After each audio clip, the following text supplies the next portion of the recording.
Hello dear learners, welcome back to Abhit Shiksha. Today's daily news capsule is brought to you by Abhit Shiksha. So let us begin. एक नया दिन एक नई energy के साथ आज का जो है डेली न्यूज़ कैप्सूल जो है उसका शुरुआत करते हैं. तो first news is news click founder arrested under UAPA act. Second, trouble with Nobel for mRNA covid vaccines. Third, using AI for audit techniques. Fourth, circular migration looking at both sides of debate. And last news for today, 3 scientist win Nobel prize in physics. ठीक है, तो एक एक करके सारे news को समझते हैं. पहला न्यूज़ जो है वो है news click founder arrested under UAPA. तो न्यूज़ क्लिक है एक चैनल है, एक डिजिटल मीडिया आउटलेट है जो कि डिजिटली जो है मीडिया जो है वो प्रिंट आउट करती थी. तो इनके ऊपर ये एलिगेशन है, ये आरोप है, उनको UAPA के एक्ट के अंदर उनको जो है अरेस्ट कर लिया गया है. एलिजिडली वो है कि जो भी सिटीजनशिप अमेंडमेंट बिल जो हुए उसके बारे में मिस इन्फॉर्मेशन या फिर कल्चरल जो हार्मनी है उस पर जो है फूट डालने की कोशिश की है. अलेजिडली ये आरोप लगाया गया है न्यूज़ क्लिक के फाउंडर के ऊपर कि और जो सिटीजनशिप अमेंडमेंट बिल था या फिर फार्म लॉज थे उसमें भी कहीं ना कहीं पर ये जो है एक कल्चरल हार्मनी को ठेस पहुंचाने की इनकी कोशिश थी. मिस रिप्रेजेंटेशन ऑफ न्यूज़ की इनके ऊपर कोशिश थी. तो उनको UAPA जो है अनलॉफुल एक्टिविटीज़ प्रिवेंशन एक्ट के अंतर्गत जो है इनको जो है जेल में अरेस्ट कर लिया गया है. 1967 में ये लॉ जो है अनलॉफुल एक्टिविटीज़ प्रिवेंशन एक्ट जो है 1967 में लाया गया था. तो अभी जो है 2019 में इसका अमेंडमेंट किया गया. अमेंडमेंट के थ्रू ये बोला गया कि now not only organisation but even individuals could be arrested. Individuals could be arrested under the act, that is UAPA act के अंदर जो है अब ना सिर्फ और सिर्फ ऑर्गेनाइजेशंस नहीं, आपको पता होगा बहुत सारी ऑर्गेनाइजेशंस जो है उनका वो लोग जो है अंडर विजिलेंस, वो लोग जो है NIA हो गया, ED हो गया, वो सब जो है उनके कांस्टेंट विजिल में रहते हैं. बहुत सारे टेरर ऑर्गेनाइजेशन को इंडिया ने जो है ब्लैक लिस्ट में भी डाला है ना. तो उसी तरीके से ये बहुत अब क्या होता, पहले क्या होता था कि सिर्फ ऑर्गेनाइजेशन जो है उनको आप अरेस्ट कर सकते थे या फिर वो ऑर्गेनाइजेशन को आप बंद कर सकते थे. But now even individuals like this news click के जो फाउंडर है और इनके जो ह्यूमन रिसोर्स के थे, जो ह्यूमन रिसोर्स जो मैनेजमेंट जो थी उनके जो लीडर थे, उन लोग दोनों को जो है अरेस्ट कर लिया गया है under the UAPA act. So let us understand ये एक्ट जो है काफ़ी ज़्यादा इंपॉर्टेंट है. मैं आपको प्रीवियस ईयर क्वेश्चन में रिपीटेशन दिखाऊंगी. एवरी 2 years में जो है इसका रिपीटेशन देखने को मिला है. So this topics is very important. ये टॉपिक जो है काफ़ी ज़्यादा इंपॉर्टेंट है क्योंकि इसका रिपीटेशन भी देखा जा रहा है, ये न्यूज़ में भी बना रहता है और इसके आसपास के टॉपिक्स भी काफ़ी ज़्यादा इंपॉर्टेंट हो जाते हैं. प्लीज़ मैं ये लेकर आई हूँ, please I am telling you time and time again कि टॉपिक बहुत ज़्यादा इंपॉर्टेंट है. ओके, तो हमने देख लिया प्रवीण पुरकास्ते जो है जो न्यूज़ क्लिक के फाउंडर है, editor in chief and news click के जो है फाउंडर है, and Amit Chakravarty of human resource head जो है उनको जो है अरेस्ट कर लिया गया था अंडर UAPA एक्ट. ठीक है, और special cell of Delhi police ने रजिस्टर किया है FIR कौन से section 13, 16, 18, 20 and 22 of anti terror unlawful activities prevention act. ठीक है, and sections 153A, 120B of Indian penal code for promoting religious enmity. ये जो है कुछ जो सेक्शन है वो UAPA के लगाए गए, जैसे सेक्शन 13, 14, 16, 17, 18 और 22, और बाकी जो है 2 सेक्शन जो है 153A और 120B जो है वो इंडियन पीनल कोड IPC के धारा के अंदर उनको FIR उनके खिलाफ की गई है. 153 is related to religious enmity and 120B is criminal conspiracy. Understood. तो UAPA जो 1960 मैंने आपको बताया 1967 में जो ये एक्ट लाया गया था, बट 2019 में जो है इसका अमेंडमेंट किया गया था. तो UAPA 1967 क्या कहता है कि सेक्शन 3 ऑफ UAPA के अंतर्गत जो है सेंट्रल गवर्नमेंट किसी भी एसोसिएशन को क्या कर सकती है, अनलॉफुल डिक्लेयर कर सकती है अगर वो जो है इन्वॉल्व है, अगर वो ऑर्गेनाइजेशन या एसोसिएशन जो है इन्वॉल्व है अनलॉफुल एक्टिविटीज़ में. Unlawful activities could be anything that could harm the sovereignty, unity and integrity of India. Sovereignty, unity and integrity of India को मेंटेन करने के लिए कोई भी एसोसिएशन अगर ऐसे कोई स्टांस लेती है या ऐसी कोई बातें करती है या फिर ऐसे कुछ प्रीचिंग्स करते हैं, इनफैक्ट कुछ उनके एक्शंस भी हो, not only words but actions also, if it hurts the sovereignty, unity and integrity of India, then they could be booked under section 3 of UAPA act. Okay, और सेक्शन 43D5 जो है उस act का ये कहता है कि जुडिशियल जो है इंटरवेंशन जो है कि काफ़ी ज़्यादा कम हो जाता है, इसीलिए जो है वर्चुअली इम्पॉसिबल हो जाता है बेल मिलना UAPA एक्ट के अंदर. क्योंकि आप अभी मैं आपको 2019 का जो है अमेंडमेंट के बारे में समझाऊंगी तो आपको पता चलेगा कि हाउ NIA जो है अपना अलग से एक ट्राइब्यूनल जो है UAPA ट्राइब्यूनल बोलकर UAPA ट्राइब्यूनल बोलकर एक उनका अपना खुद का जो है ट्राइब्यूनल है for speedy action and conviction, speedy action और कन्विक्शन के लिए. तो उनके पास जो है पावर्स जो सुप्रीम कोर्ट या हाई कोर्ट के पास जो है बहुत ही कम पावर रहती है, इसलिए बेल मिलना जो है नेक्स्ट टू इम्पॉसिबल हो जाता है. बहुत ही कम चांसेस होता है कि किसी को UAPA एक्ट के अंदर पकड़े और उनको बेल मिल जाए. और UAPA एक्ट के पहले बहुत सारे एक्ट्स थे, लाइक टाडा हो गया, पोटा हो गया, बहुत सारा कोफीपोसा हो गया. ये सारे एक्ट जो है ये सब कहीं ना कहीं टेररिज्म से ही लिंक्ड है. बट लास्टली ये सारे जो एक्ट है उन सबको रिपील कर दिया गया. टाडा, पोटा ये सबको जो है रिपील कर दिया गया because they were very draconian laws. इसीलिए लास्ट में बस ये जो है UAPA है, it is an umbrella legislation जो है वो टेररिज्म से डील करने के लिए. अंडरस्टूड. अभी क्या क्या प्रोसीजर फॉलो होता है, written it here. Enforcement directorate tribunal along with NIA, enforcement directorate, state police सब जो है वो उनको पकड़ती है. ये सारे जो है प्लेयर्स जो है इसमें इन्वॉल्व रहते, सारे स्टेक होल्डर्स जो है इसमें इन्वॉल्व रहते हैं. कौन कौन? NIA, enforcement directorate that is ED और स्टेट पुलिस फोर्सेस. अंडरस्टूड. अगर हम 2019 का अमेंडमेंट देखें तो क्या कर दिया है, government to it allows government to level people as terrorist if they commit or participate in terrorist acts. if they people या फिर organization, ने बताया था पहले सिर्फ organization को, but now they people can be also booked as terrorist अगर उनका कोई ऑर्गेनाइजेशन नहीं है, plan terrorist attack, promote terrorism और otherwise involved in terrorism. Understood. और नेशनल इन्वेस्टिगेशन एजेंसी जो है NIA के पास क्या है कि वो किसी भी प्रॉपर्टी का जो है सीजर कर सकते हैं, किसी भी प्रॉपर्टी को वो सीज कर सकते हैं. और प्रॉपर्टी सिर्फ और सिर्फ उनका फिजिकल प्रॉपर्टी नहीं but their intelligent properties like their laptop, computers जो है without warrant they could seal the property of the person जो कि UAPA के अंडर है. ओके, अभी मैं आपको दिखाती हूँ. ये तो आपको समझ आ गया होगा UAPA के बारे में, but UPSC civil service examination में इसका रिपीटेशन आप देखिए 2019 में, 2021 में, और बहुत ही ज़्यादा चांसेस है कि अगले साल भी आए क्योंकि AFSPA भी जो है क्योंकि न्यूज़ में है, UAPA भी काफ़ी ज़्यादा न्यूज़ में है. So we could have a question on these topics in the future examination जो भी आएगा. तो ये देख सकते हैं कि वही multi dimensional challenge pose by external and non state actors in internal security, discuss the measures taken to combat this threats. तो यही आपको लिखना होगा, UAPA एक्ट के बारे में लिखना होगा. How non state actors and state actors किस तरीके से इन्वॉल्व करते हैं. कल हम लोगों ने चाइना और इंटरनेशनल नेक्सस के बारे में हम लोगों ने बात किया था, है ना, किस तरीके से म्यांमार जो है म्यांमार में चाइनीज़ प्रेजेंस की वजह से क्या होता है, इंटरनेशनल नेक्सस इन नॉर्थ ईस्टर्न रीजन जो है वो बढ़ जाता है. तो that is an external state, है ना. और UAPA एक्ट के बारे में तो डायरेक्ट क्वेश्चन आया था. इंडियन गवर्नमेंट, क्योंकि UAPA एक्ट जो है 2019 में ही अमेंड किया गया था, तो that was the question in that year only कि एंटी टेररिस्ट लॉ किस तरीके से लाया है, and we have to discuss and analyse about that. So आप देख रहे हैं टॉपिक का रिपीटेशन किसी तरीके से, थीम रिपीट हो रहा है, भले टॉपिक ना रिपीट हो रहा हो बट थीम रिपीट हो रहा है. So there could be a chance कि AFSPA और UAPA पे भी क्वेश्चन जो है आ सकता है. So let us move on to the next news, that is the trouble with Nobel for mRNA covid vaccine. तो हमने कल डिस्कस क्या था कि जो 2 लोग थे उन लोगों को नोबेल प्राइज मिला है किसके लिए, mRNA वैक्सीन. वो है Katalin Kariko and Drew Weissman and Katalin Kariko को जो है मिला था Nobel prize for development of mRNA vaccine. मैंने आपको बताया था mRNA वैक्सीन इस जब आप अपने उस किसी भी होस्ट के जो है आरएनए में चेंज करके देते हैं and that comes in the cytoplasm and वो बाद में हम क्योंकि हमारे एंटीबॉडीज जो है रिएक्ट करती है, दे अटैक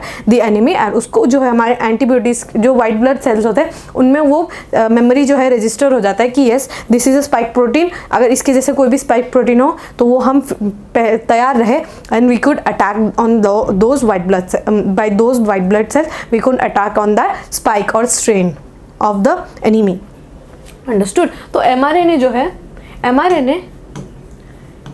mRNA जो है वैक्सीन जो है ये डेवलप की गई थी मिड्स ऑफ कोविड-19 के समय जो है इसकी जो है डेवलपमेंट में हमें काफ़ी ज़्यादा स्पीड देखने को मिला।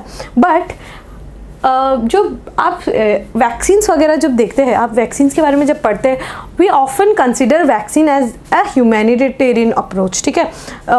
like all the cases if we see like Ebola, HIV, Zika virus और yesterday we talked about cholera, हम अगर उनके वैक्सीन डेवलपमेंट के बारे में बात करते हैं that is not just for a particular country और particular set of people but the development of vaccines अगर कोई ह्यूमैनिटेरियन अप्रोच के लिए है that is made for Mankind.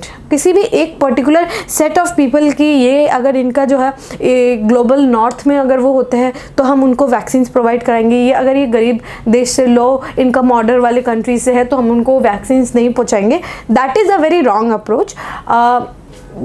mRNA vaccine जो है पिफाइजर और मॉडर्ना, ये दो एक वैक्सीन का नाम आप लोगों ने सुना होगा, Pfizer and Moderna, that they developed in America. Okay, underlying issue आप समझिए, ये वैक्सीन जो है डेवलप की गई इन अमेरिका। अब क्या होता है कि डेवलपमेंट, ये जो रिसर्च डेवलपमेंट का पैसा किसके पास गया होगा? ऑफ कोर्स गवर्नमेंट के फंड से पैसा जो है गया होगा कि ओके लेट देम डेवलप, उनको पैसे की कमी नहीं आना चाहिए। Now government has given them money, they have developed this vaccine, now they are selling the vaccine. अभी वैक्सीन का क्या हो गया है? कमर्शियलाइजेशन हो गया। What is the writer is trying to say is कि कमर्शियलाइजेशन हो गया वो वैक्सीन का। Now what people are spending is they are double spending. How? Because government जो पैसा देगी वो तो गवर्नमेंट का अपना खुद का तो नहीं है, that are the taxes what people pay. Taxes जो है गवर्नमेंट जो फंड से पैसा दे रही है दैट इज ऑफ टैक्सेस। लोगों के टैक्स से आप पैसे दे रहे हैं टू डेवलप वैक्सीन, और कंपनीज क्या कर रही है, उन्हीं लोगों को जो लोग टैक्स भर रहे हैं उन्हीं लोगों को वापस जो है महंगे दामों पे बेच रही है। That's why Pfizer and Moderna were not used in India. They were used but in a very less quantity, है ना, क्योंकि ये जो है इसको हमें पैसा देकर खरीदना पड़ता था और काफ़ी महंगे वैक्सीन्स भी थे ये, और देश को भी काफ़ी ज़्यादा क्योंकि जो है इंडिया जैसे उनको अगर वो वैक्सीन्स पे इतना क्योंकि ग्रोथ जो है काफ़ी कम हो रहा था, हम अगर इतना बड़ा अमाउंट जो है वैक्सीन्स पे खर्च कर देते, how it would have impacted our economy, that was a question. Understood. ये तो बात थी इंडिया जैसी कंट्री की जिनकी GDP काफ़ी हाई है। What about those countries, those island nation जो लो डेवलपिंग कंट्रीज है अफ्रीका में जो है, उन लोगों के बारे में क्या? That was the underlying issue।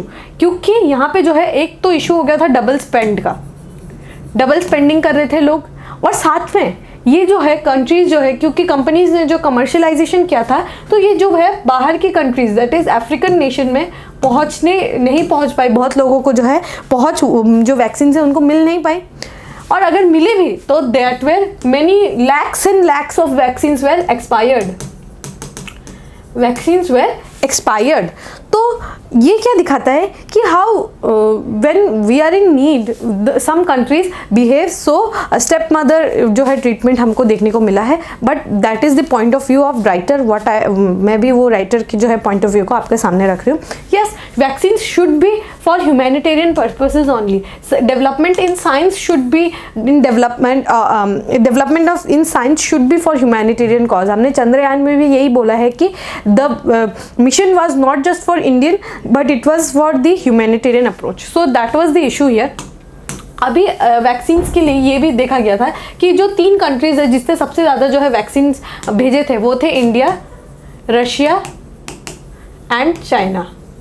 Bharat, Russia और चाइना ने जो है भेजा था। भारत ने जो जितने भी भेजे थे उनका सबसे ज़्यादा इम्पैक्ट पड़ा क्योंकि लोगों को जो है बहुत ही सस्ते दामों पर, या फिर बहुत कंट्रीज को हमने फ्री में भी भेजा। तो भारत ने बहुत सारी कंट्रीज को फ्री में वैक्सीन भेजे, अंडरस्टूड। रशिया और चाइना के जो वैक्सीन थे उन पे थोड़े क्वेश्चन मार्क्स थे, इसीलिए उनके जो है वैक्सीन को जो है आप ज़्यादा सुनने को नहीं आपको मिलेगा। बट इंडिया के जो वैक्सीन थे वो काफ़ी ज़्यादा हेल्पफुल थे इन दी अफ्रीकन नेशन, है ना। We are and we will always be the voice of global south.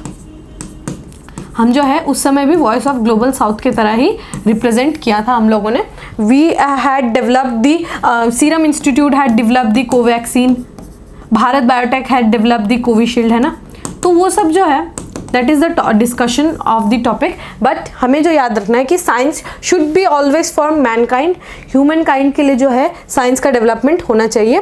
So that was the news. But हमें ये भी नहीं भूलना चाहिए कि साइंटिस्ट जो है, ये जो साइंटिस्ट है, इन लोगों ने जितना एफर्ट दिया they should be awarded, they should be praised. But companies को ये समझना चाहिए कि everything should not be commercialised, because ये जो है लाइफ एंड डेथ की बात है। हमने जो है UN declaration of human rights में हम लोगों ने बात की है कि राइट टू लाइफ जो है हर पर्सन के पास होना चाहिए, चाहे वो रेफ्यूजी हो, चाहे वो हाई इनकम कंट्री से आता हो, लो इनकम कंट्री से आता है। Right to life should be a very, it is the basis of life, understood. तो यही बात की गई है इसी टॉपिक्स में, मैंने आपको इसका क्रक्स समझा दिया। Let us move on to the next news, that is using AI for audit techniques. ठीक है, ऑडिट क्या होता है? जब आप एक फाइनेंशियल कोई एक कंपनी है या ऑर्गेनाइजेशन है, जब वो अपना प्रॉफिट लॉसेस वगैरह जब काउंट करती है, कितना खर्चे हुए, कितना उनको प्रॉफिट हुआ, कितना लॉस हुआ, दैट इज ऑडिट।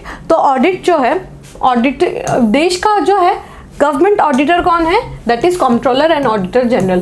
कैग जो है इज द गवर्नमेंट ऑडिटर, जो है गवर्नमेंट ऑडिटर है CAG, controller and auditor general है। ये PSU वगैरह का ऑडिटिंग कौन करते हैं? कैग करते हैं, अंडरस्टूड। जो भी कंपनीज है, कोई भी मिनी रत्ना, महारत्ना, नवरत्ना कंपनी हो, वो सब जो है उनकी ऑडिटिंग कौन करते हैं? गवर्नमेंट और कैग करते हैं। और कैग का जो है बॉडी जो है काफ़ी ज़्यादा इंपॉर्टेंट है, काफ़ी ज़्यादा इंपॉर्टेंट है। अगर आपको याद हो 2G स्कैम के बारे में, तो ये जो है उस समय के ऑनरेबल कैग जो थे श्री विनोद राय ने ये कैग 2G स्कैम के जो है पूरा उन्होंने जो है he kept it open in front of the media कि 2G स्कैम किस तरीके से चल रहा था। सो कैग का रोल जो है काफ़ी ज़्यादा इंपॉर्टेंट हो जाता है, बिकॉज आप जो है कंपनी जो है, आपने अगर पैसे लिए हैं 200 टॉयलेट या फिर कुछ भी पार्क्स या फिर कुछ भी बनाने के लिए, हाउ दे आर यूटिलाइजिंग, कितना यूटिलाइजेशन हुआ है, किस तरीके से पैसा यूटिलाइज किया गया है, कौन से जगह को कितना पैसा मिला है, क्या इंफ्रास्ट्रक्चर बना है, ये सारा जो है ऑडिटिंग करना ज़रूरी हो जाता है। बिकॉज इससे क्या मेंटेन होता है?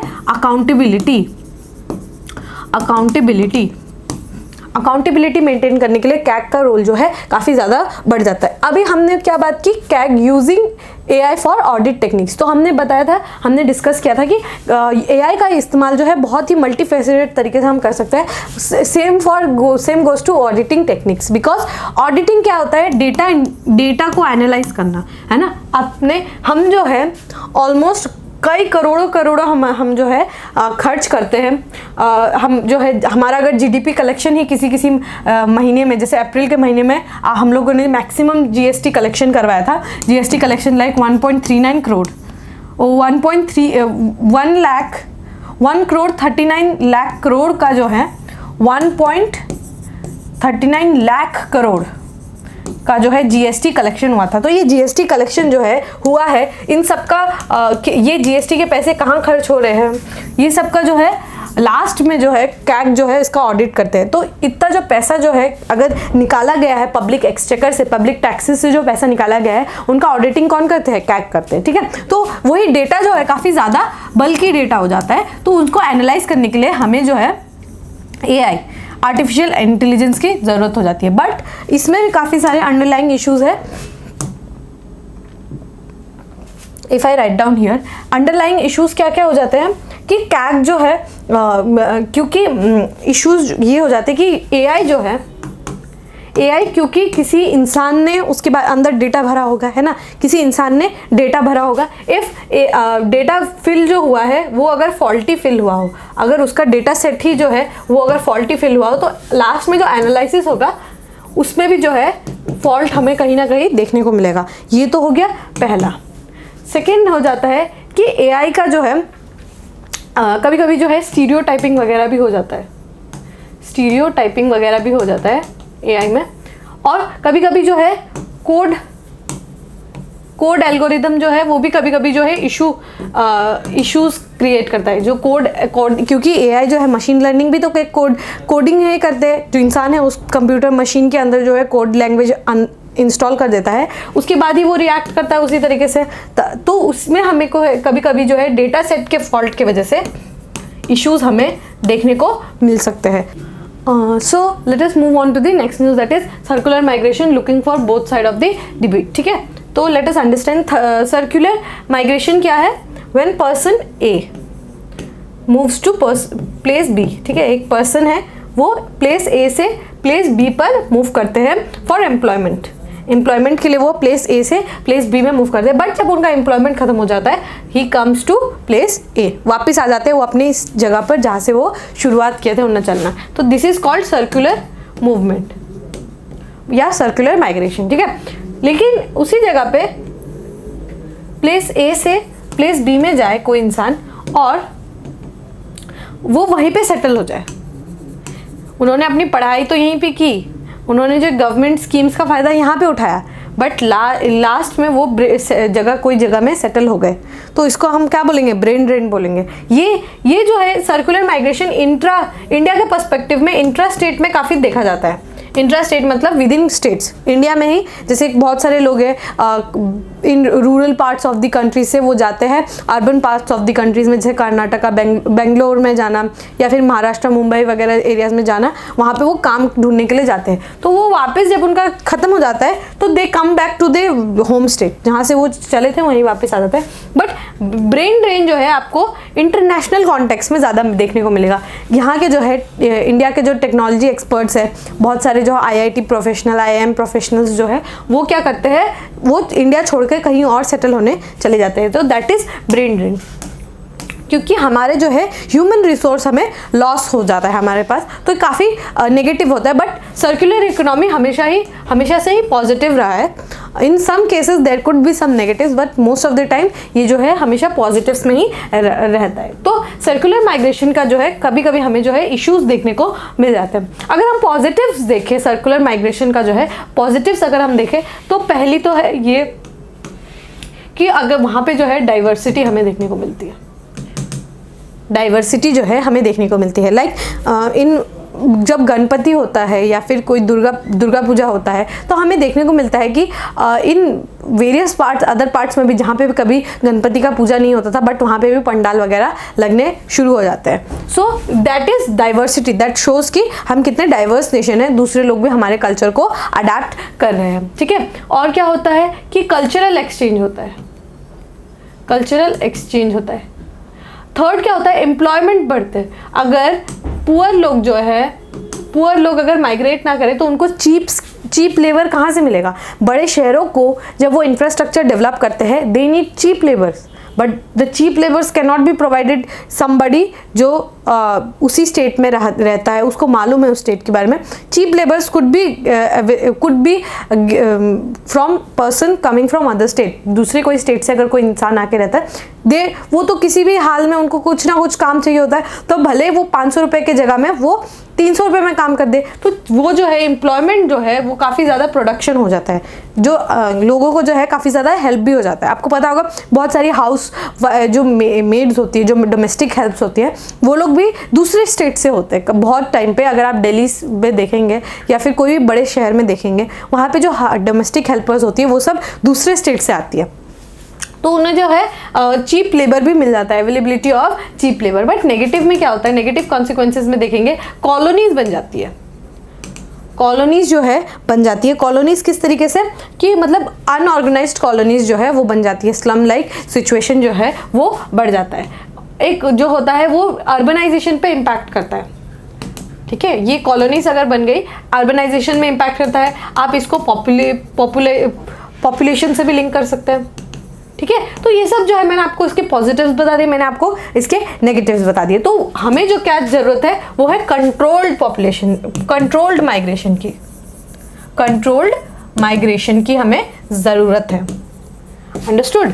कंट्रोल्ड माइग्रेशन होगा हम अगर उन्हीं होम स्टेट में अगर उनको वही सेम अपॉर्चुनिटीज़ अगर प्रोवाइड करा दे, सो जो है माइग्रेशन तो होगा ही बट काफ़ी कंट्रोल्ड मैनर में होगा। अंडरस्टूड। और इसका एक नेगेटिव ये भी हो सकता है कि वॉइड हो जाता है, वॉइड हो जाता है कहाँ पे, रूरल एरियाज़ में, रूरल एरियाज़ में जो है वॉइड हो जाता है, क्योंकि जो है जहाँ पे जो लोग जो है माइग्रेट करने लग जाते हैं तो यहाँ पे जो है गांव का जो डेवलपमेंट है वो काफ़ी ज़्यादा रुक सा जाता है या बहुत कम होता है। और इसी के साथ आपको एक कॉन्सेप्ट पता होगा, फेमिनाइजेशन, फेमिनाइजेशन ऑफ एग्रीकल्चर जो है वो हो जाता है, क्योंकि विमेन जो है घर का भी काम करती है, बाद में वो जो है खेती बाड़ी का भी काम करती है। सो मैंने आपको इसमें बता दिया, बहुत सारी स्टेट्स जैसे केरला ने काफ़ी ज़्यादा एफर्मेटिव एक्शंस लिए हैं माइग्रेंट वर्कर्स के लिए। आवाज़ हेल्थ स्कीम है, गवर्नमेंट ने one nation one ration card का जी है स्कीम ला दिया, आयुष्मान भारत का स्कीम ला दिया। तो ये सब जो है माइग्रेंट वर्कर्स के लिए काफ़ी ज़्यादा हेल्पफुल हो सकता है। Understood. So the last news for today is 3 scientist win Nobel prize in physics. ठीक है, तो ये जो 3 पर्सनालिटीज़ है उनको नोबेल प्राइज मिला इन फिजिक्स। फर्स्ट जो है वो पियरे ऑगस्टिनी, सेकेंड जो है Ferenc Krausz and Anne L. Huillier. उन लोगों को फिजिक्स में they have got the Nobel prize in physics. ठीक है, उन लोगों ने जो है फिजिक्स में जो है कुछ अच्छे डेवलपमेंट्स किए, इसीलिए उनको नोबेल प्राइज मिला गया है। ठीक है, तो आपको ये याद रखना है, ये इन तीनों जो पर्सनालिटीज़ है इनको फिजिक्स में मिला है।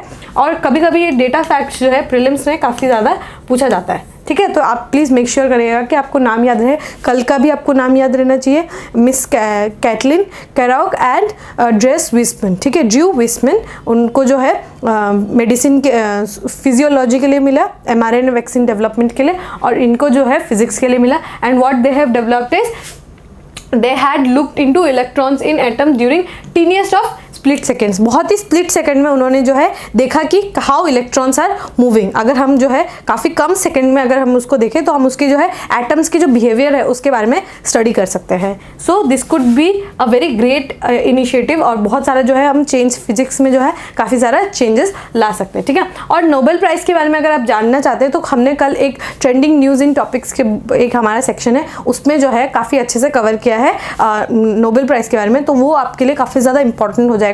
सो if you want to see that you can visit the channel, और वहाँ पे आपको मिल जाएगा। ठीक है, और नोबेल प्राइज़ क्या कैरी करते हैं, 11 million Swedish corner, that is 1 million USD, $1 million उनको जो है कैश प्राइस के रूप में मिलता है।